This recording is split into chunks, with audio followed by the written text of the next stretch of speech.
विद्यार्थी मित्रों प्रणाम। गया लेक्चर में धोरण 12 विषय समाजशास्त्र में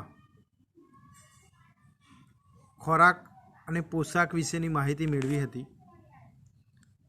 આજે આપણે જીવન નિર્વાહની રીતો એટલે કે અર્થો ઉપાર્જન દ્વારા માનવી પોતાની કૌટુંબિક જરૂરિયાતો પૂર્ણ કરે છે।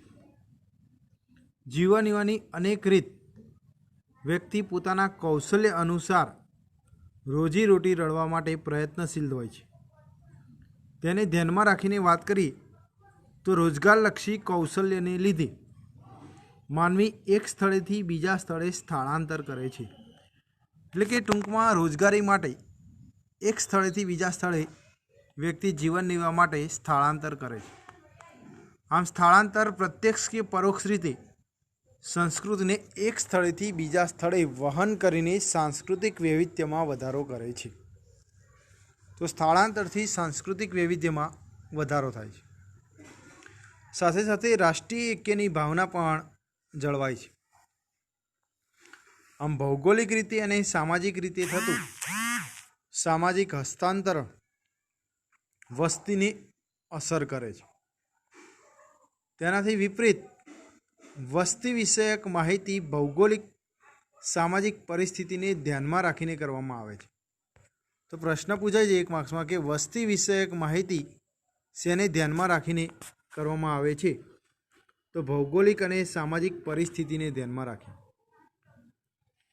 દાખલા તરીકે વાત કરીએ કે પરિસ્થિતિના આધારે માહિતી ગુજરાતના ગરબા અને પતંગ મહોત્સવ સ્થાનિક વૈશ્વિક ફલક પર સાંસ્કૃતિક વૈવિધ્યના ઉત્કૃષ્ટ ઉદાહરણ છે। વંચિત સમૂહોનું વૈવિધ્ય સ્વતંત્રતા, સમાનતા, બંધુતા અને બિનસાંપ્રદાયિકના મૂલ્યોથી પ્રેરિત બંધારણે સમાજના પ્રત્યેક નાગરિકોને મૂળભૂત અધિકારો આપ્યા છે, જેને આપણે હ્યુમન રાઇટ્સ કહીશું કે જીવન જીવવા માટેના મૂળભૂત અધિકારો। સાથે સાથે સમાજના વંચિત સમૂહો માટે વિશેષ જોગવાઈ કરીને તેમના માટે ઉત્કર્ષ પ્રયત્નો કર્યા છે। તેને 3 કેટેગરીમાં સમાવેશ કરવામાં આવે છે। અનુસૂચિત જાતિ, જેને એસસી એટલે કે શેડ્યુલ કાસ્ટ, અનુસૂચિત જનજાતિ એસટી એટલે કે શેડ્યુલ ટ્રાઇબલ્સ, અન્ય પછાત વર્ગો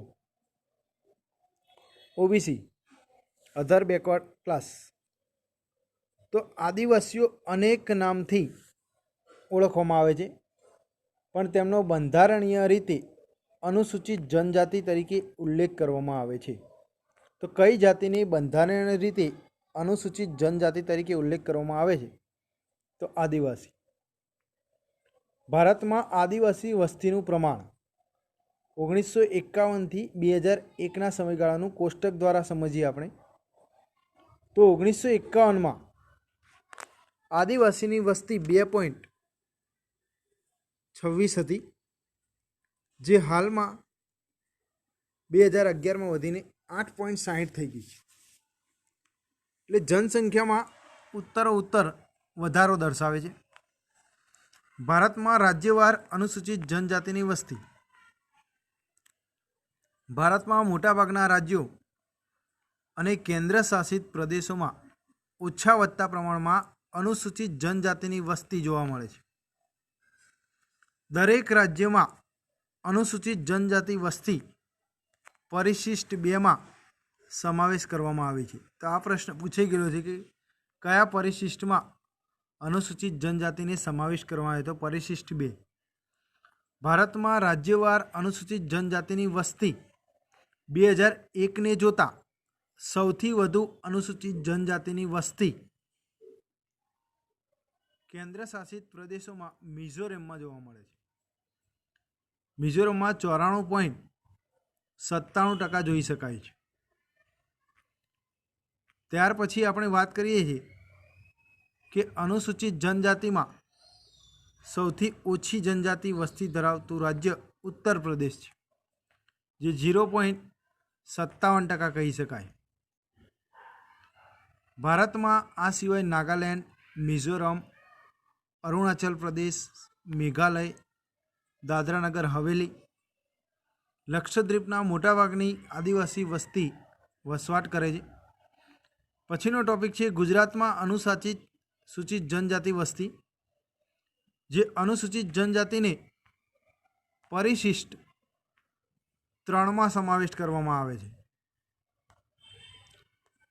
ગુજરાતમાં જિલ્લાવાર અનુસૂચિત જનજાતિને ધ્યાનમાં રાખીને 2011ની વસ્તીને ધ્યાનમાં રાખીએ તો સૌથી વધુ અનુસૂચિત જનજાતિ ધરાવતો જિલ્લો ડાંગ જિલ્લો છે, જે 94.65% જોવા મળે છે. અને ઓછી અનુસૂચિત જનજાતિ ધરાવતો જિલ્લો ભાવનગર છે, જે 0.32% જોવા મળે છે. આમ ગુજરાતમાં સૌથી વધુ અનુસૂચિત જનજાતિ ડાંગ અને ઓછી જનજાતિ ધરાવતો જિલ્લો ભાવનગર છે. ગુજરાતમાં લગભગ પ્રત્યેક જિલ્લામાં અનુસૂચિત જાતિ જનજાતિ વત્તા ઓછા અંશે વસવાટ કરે છે, પરંતુ રાજ્યની પૂર્વ પટ્ટીમાં મોટાભાગની વસ્તી વસવાટ કરતી જોવા મળે છે. રાષ્ટ્રીય એકતા. ભારત અનેક વિવિધતાથી ભરેલો ઉપખંડ છે. અહીં સામાજિક, સાંસ્કૃતિક, ભૌગોલિક, ધાર્મિક, ભાષાકીય અને પ્રાદેશિક વિવિધતાઓ જોવા મળે છે. વિભિન્ન ઉપજૂથો વચ્ચે પણ અહીં સંબંધ હોય તેવું જોઈ શકાય છે. ભારતીય સમુદાયના નાગરિકો પરસ્પર એકબીજાને તેમજ સમગ્ર રાષ્ટ્ર પ્રત્યે વફાદાર હોય તે ખૂબ જ અનિવાર્ય હોય છે. ભારતીય સમુદાયના વિકાસ કે પ્રગતિમાં હાલમાં પડકારરૂપ સમસ્યાઓ જોઈ શકીએ આપણે, જે અગાઉ વિદ્યાર્થી મિત્રો 10મા ધોરણમાં પણ આપણે ભણી ગયા છીએ. કોમવાદ, આતંકવાદ, નક્સલવાદ, ભાષાવાદ, આ બધી જે સમસ્યાઓ છે એ ભારતના વિકાસને પડકારરૂપ સમસ્યાઓ છે. આ સમસ્યાને હલ કરીને રાષ્ટ્રીય એકતા લાંબા સમય સુધી પ્રસ્થાપિત કરી શકાય છે.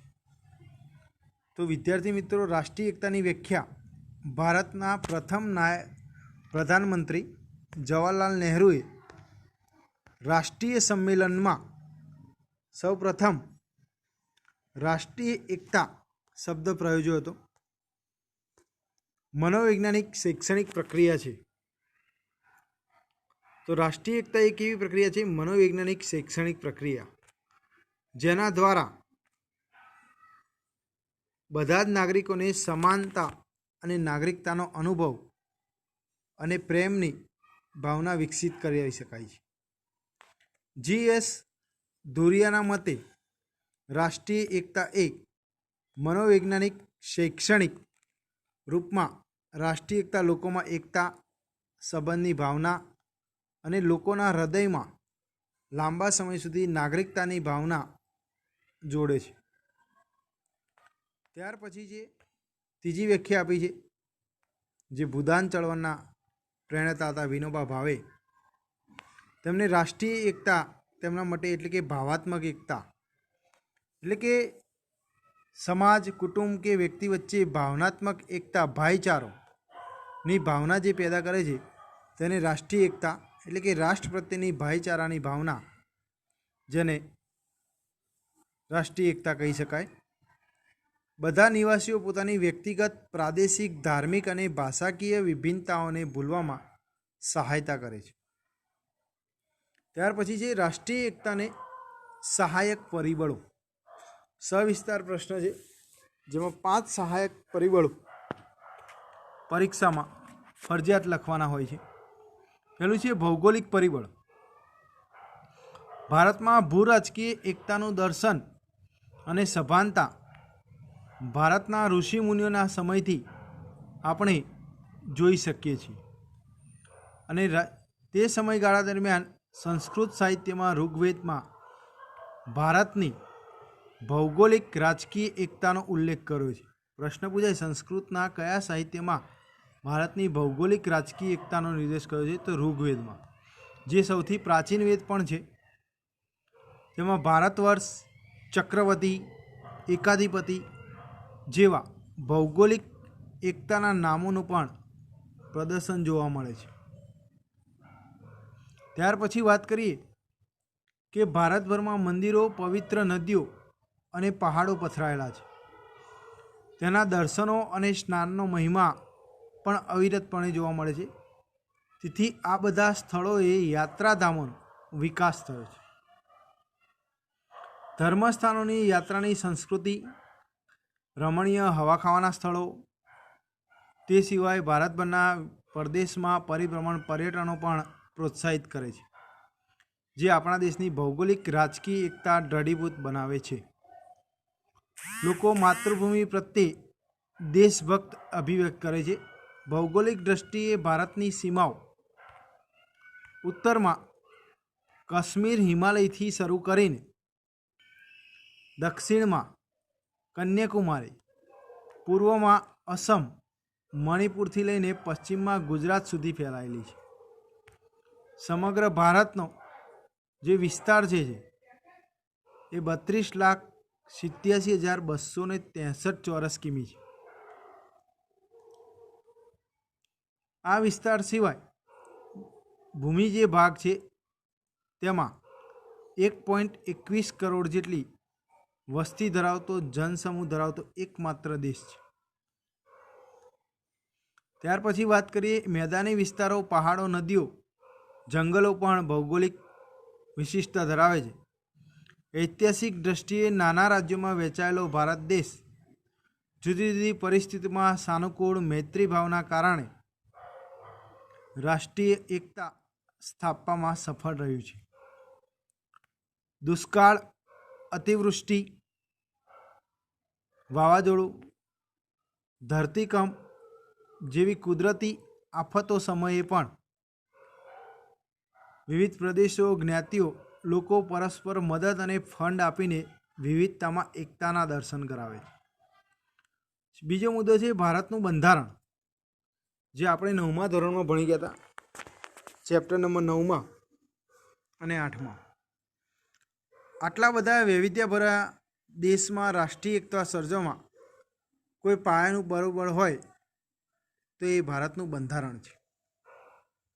બંધારણ અન્વયે ભારત એક વિવિધ રાજ્યનો બનેલો સંઘ છે. તેના આધારે રાજ્યના જોડતો કોઈ લેખિત દસ્તાવેજ હોય તો તે બંધારણ છે. ભારતમાં બંધારણમાં આમુખમાં ભારતને સાર્વભૌમ, સમાજવાદી, બિનસાંપ્રદાયિક, લોકતાંત્રિક, પ્રજાસત્તાક રાજ્ય કહી શકાય છે. અને બંધારણ મુખ્યત્વે ન્યાયતંત્રના સ્વાતંત્ર્ય, સમાનતા એ ત્રણેયના પાયા પર રચાયેલું જોવા મળે છે. એ બંધારણના મુખ્ય 3 પાયા છે: ન્યાયતંત્ર, સ્વાતંત્ર્ય અને સમાનતા. ભારતના બંધારણમાં સમાનતા અધિકારમાં ધર્મ, જાતિ કે લિંગ, જન્મ સ્થળના કોઈપણ ભેદભાવ વગર કાયદા પર પ્રતિબંધ મૂકવામાં આવેલ છે. ભાતૃભાવથી ધર્મનિરપેક્ષ રાજ્ય છે. ભારતમાં રાજ્યનો કોઈ ધર્મ નથી. સમાન આદર ધર્મ પ્રત્યે જોવા મળે છે. દરેક વ્યક્તિને ધર્મ માનવાનો, પાળવાનો અને પ્રચાર કરવાનો અધિકાર મુક્તપણે આપવામાં આવે છે. કોઈ પણ સ્થળે વસવાટ કરવાનો, પોતાની આગવી ભાષા, લિપિ, સંસ્કૃતિ ધરાવતા લઘુમતી જૂથોને બધાનું જતન કરવાનો અને જાળવાનો અધિકાર બંધારણે આપ્યો છે. આ બધા અધિકારો રાષ્ટ્રીય એકતાના ઘડતરમાં પ્રાથમિક ભૂમિકા ભજવે છે. ત્યાર પછી છે નાગરિકોની ફરજો, જે 51 ક મુજબ બંધારણમાં દર્શાવવામાં આવી છે કે આપણે ભારતના નાગરિક તરીકેની મુખ્ય ફરજો કઈ કઈ છે. તો પહેલું છે રાષ્ટ્રને વફાદાર રહેવું, તેના આદર્શો, સંસ્થાઓ, રાષ્ટ્રધ્વજ કે રાષ્ટ્રગીતનો આદર કરવો, આઝાદી માટેની લડતને પ્રેરણા આપનાર ઉમદા આદર્શોને હૃદયમાં સ્થાન આપવું, દેશનું રક્ષણ કરવામાં યોગદાન આપવું, રાષ્ટ્રીય સેવા બજાવવી, ધાર્મિક, ભાષાકીય, પ્રાદેશિક અથવા સાંપ્રદાયિક તફાવતોથી દૂર રહેવું, એટલે ભેદભાવભરી નીતિથી અલગ રહેવું. સ્ત્રીઓને ગૌરવને સન્માનિત કરે તેવા વ્યવહારો કરવા જોઈએ. ભારતનું સાર્વભૌમત્વ, એકતા અને અખંડિતતાનું સંવર્ધન થાય તેનું રક્ષણ કરવું જોઈએ. કાયદાઓ. ભારતીય ફોજદારી કાયદાઓ જેવા કે જ્ઞાતિ, કોમ, વર્ગ સંઘર્ષને પ્રોત્સાહન અટકાવતા કાયદાઓ રાષ્ટ્રીય એકતા માટે વિઘાતક આક્ષેપો કરી રાજદ્રોહ અટકાવતા કાયદાઓ હોવા જોઈએ. અસ્પૃશ્યતા નિવારણ, ચૂંટણી આચારસંહિતા વગેરેને ધ્યાનમાં રાખીને કાયદાઓનું પાલન અને ઉલ્લંઘન બદલ સજા અને રાષ્ટ્રીય એકતા જાળવવામાં મદદરૂપ થાય છે. તો વિદ્યાર્થી મિત્રો, ગુરુક્રારી નોંધી લેશો. રાષ્ટ્રીય એકતાના પરિબળોમાં 3 પરિબળો લખીને મોઢે કરવા રહેશે. પ્રણામ.